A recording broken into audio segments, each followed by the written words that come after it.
துரோகி துருக்கியை துரத்தி அடித்த மோடி அரசு. இந்திய விமான நிலையங்களிலிருந்து வெளியேற்றப்படும் துருக்கி. நீதித்துறை வழியாக தரமான சம்பவம் செய்த மத்திய பாஜக அரசு. சமீப காலமாக பாகிஸ்தானுக்கு ஆதரவாக பயங்கரவாதத்திற்கு ஆதரவான நிலைப்பாட்டில் துருக்கி இயங்குகிறது. கடந்த ஆண்டு பாகிஸ்தானுக்கு எதிராக பாரதம் நடத்திய ஆபரேஷன் சிந்தூர் இராணுவ நடவடிக்கையின் போது துருக்கியின் பைராக்டர் 2B ட்ரோன்கள் அதை இயக்கும் தொழில்நுட்ப வல்லுநர்களை பாகிஸ்தானுக்கு அனுப்பியிருந்தது. பாகிஸ்தான் துருக்கியின் நவீன ட்ரோன்களை கொண்டு பாகிஸ்தான் பாரதத்தை தாக்க முயன்றும் கடைசியில் தோல்வியில் அடைந்தது.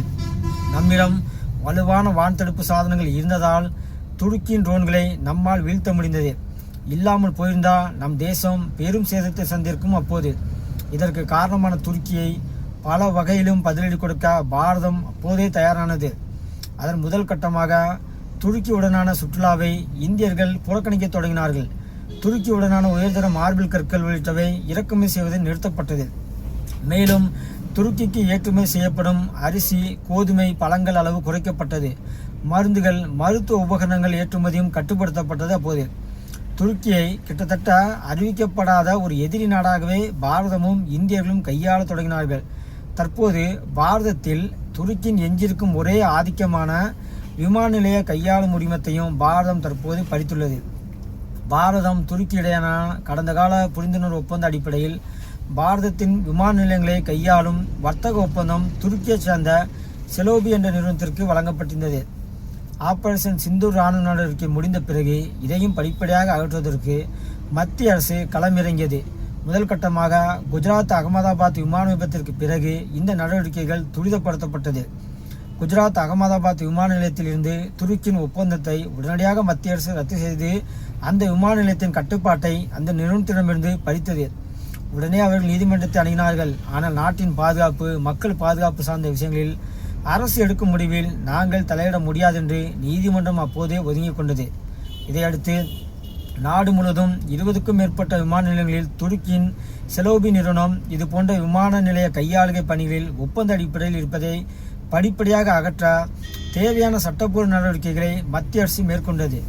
இதை எதிர்த்து சம்பந்தப்பட்ட நிறுவனமும் அதன் உள்நாட்டு அலுவலர்களும் கூட்டமைப்பும் நீதிமன்றங்களை நாடியது.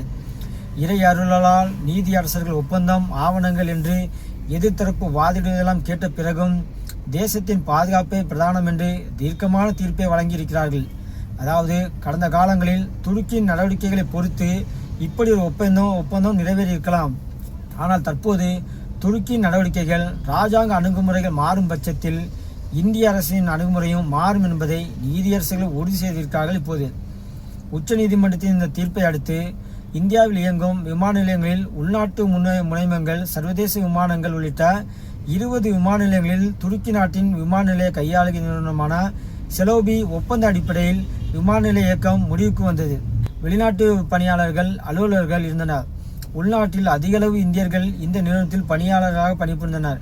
பல ஆயிரம் இந்திய பணியாளர்கள், பல 100 துருக்கி பணியாளர்கள் என்று வாழ்வாதாரம், வருவாய் என்றெல்லாம் பஜனை பாடியும் நீதிமன்றம் புறந்தெல்லியதான் இருக்கையிலே சிறப்பு. கிட்டத்தட்ட 17 ஆண்டுகளாக இந்திய விமான நிலையங்களில் செயல்பட்ட துருக்கிய நிறுவனம் ஒரே நாளில் நீதிமன்ற தீர்ப்பு, மத்திய அரசின் கடுமையான கையாளுகை காரணமாக ஒட்டுமொத்தமாக பாரதத்தின் விமான நிலையங்களிலிருந்து அப்புறப்படுத்தப்பட்டுள்ளது.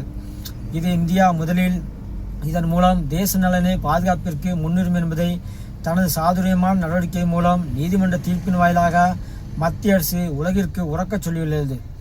ஆபரேஷன் சிந்தூர் இராணுவ நடவடிக்கையின் போது பகிரங்கமாக பாகிஸ்தானுக்கு ஆதரவான பாரதத்திற்கு எதிராக அத்தனை சதிகளையும் துருக்கி செய்தது.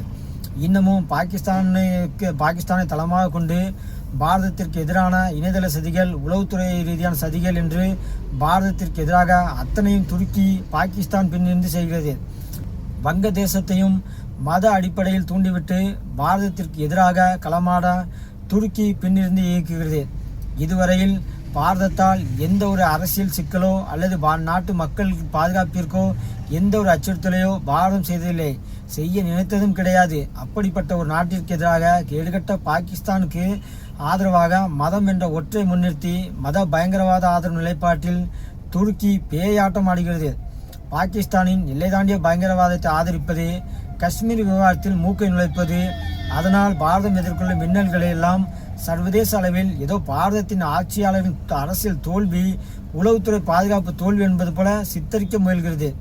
ஒருபுறம் நாங்கள் பாரதத்துடன் நல்லுறவை விரும்புகிறோம், எங்கள் நாட்டிற்கு இந்தியர்களை சுற்றுலா விருந்தினராக வரவேற்க மகிழ்ச்சியோடு காத்திருக்கிறோம், இந்தியர்களும் துருக்கியர்களும் விரோதிகள் அல்ல என்று பேசிக்கொண்டே மறுபுறம் திரைமறைவில் பாகிஸ்தான் வங்கதேசத்தை தூண்டிவிட்டு பாரதத்திற்கு எதிராக சதி செய்தது. துருக்கிய இராஜாங்க ரீதியாகவும் சட்டப்பூர்வமாகவும் நடவடிக்கைகள் மூலமாகவும் திரும்பிய பக்கமெல்லாம் பாரதம் திருப்பி அடிக்கிறது. இப்போது பாரதத்தின் நீதித்துறையிடம் எப்படியாவது நாம் நிறுவனத்திற்கு அனுமதி வாங்கிவிடலாம், குறைந்தபட்சம் ஒப்பந்த காலம் முடியும் வரை விமான நிலைய கையாளுகையில் தொடரும் அனுமதியாவது பெற்றுவிடலாம் என்று காத்திருந்த துருக்கி செலவு நிறுவனத்திற்கு நீதியரசர்கள் ஒரு ஒப்பந்தத்தை காரணம் காட்டி தேசத்தின் பாதுகாப்பை அடகு வைக்க முடியாது, தேசத்தின் பாதுகாப்பை முதன்மையானது என்று பொட்டில் அடைந்தபடி சொல்லியிருக்கிறார்கள். பாகிஸ்தானை ஆதரித்த வல்லரசு நாடுகளை சந்தி சிரிக்கும் போது துருக்கி எம்மாத்திரம்? துருக்கி சுல்தான் கனவில் இருக்கும் எர்டோவான் கொஞ்சம் சிந்தித்திருக்கலாம். பாவம், தரித்திர பாகிஸ்தானும் சேர்ந்த தோஷம் பீடையாகி இன்று துருக்கியை நடுத்தெருவில் நிறுத்தியுள்ளது. கூடிய விரைவில் மலேசியா மகாதீர் வரிசையில் துருக்கிய எர்டோவான் இணைவார் என்பது காலத்தின் கட்டாயம்.